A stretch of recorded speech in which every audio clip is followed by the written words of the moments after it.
So as a publisher, I get all kinds of manuscripts, and my editors go through them and select certain ones to review, and only certain ones really come to my desk because there's so many titles, there's no way I could read them all.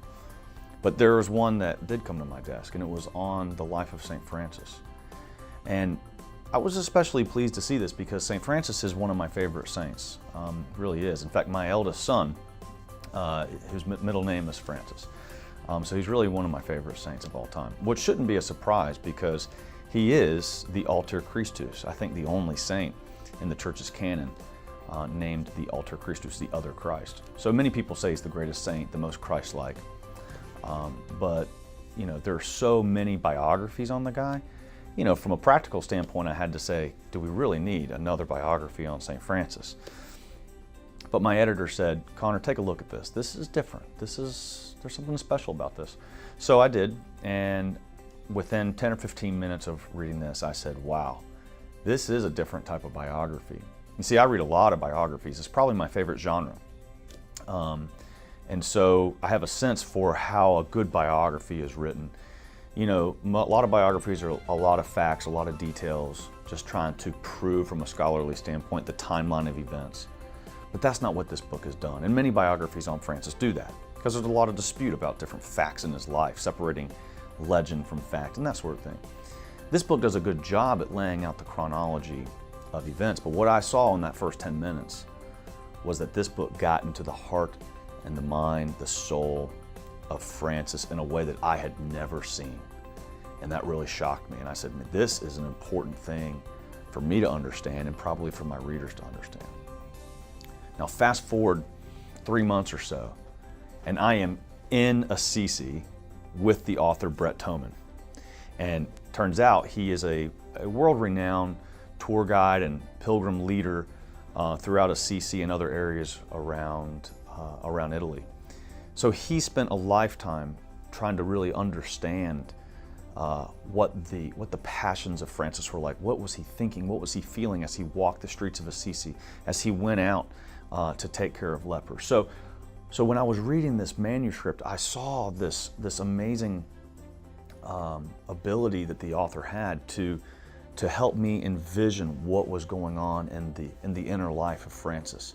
So imagine the story of when he famously stripped down his clothes and handed all of his clothes back to his wealthy father, the merchant, where Francis then, you know, kind of has to endure this kind of humiliating scene, but he's reborn into the life, coming naked into the life like an infant does at birth.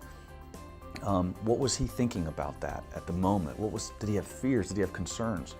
So after he's off living like a hermit now, or he called himself a penitent, what was it like when he saw the leper coming down the dirt road and the fear that overtook him? The author does so good at explaining this is a normal man. Francis was a normal man. He wasn't an angel.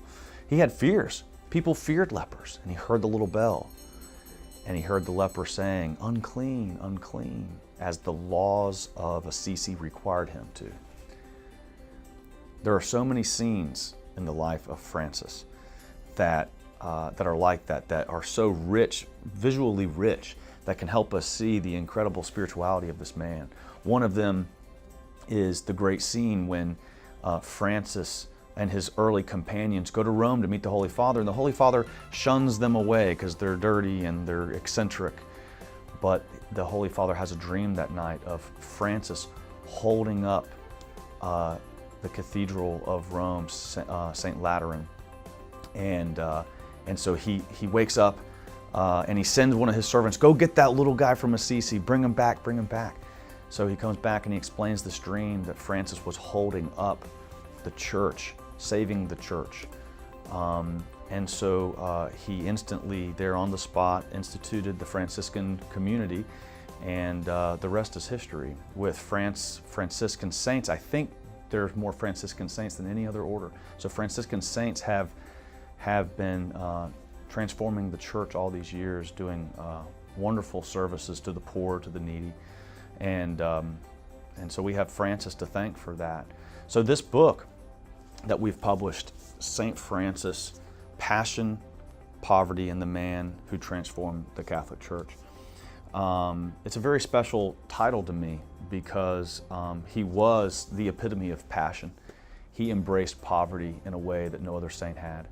And he really did transform the Catholic Church, and that's why on the cover here we even chose the image of him in the Pope's dream holding up the church from ruin, from destruction. There's a lot of ruin and destruction in the world today, so I'm very honored to be the publisher of this book and to help show how St. Francis and the Franciscan way, the Franciscan life, can really help prop you up and can help transform you just as the Franciscan movement transformed the Catholic Church.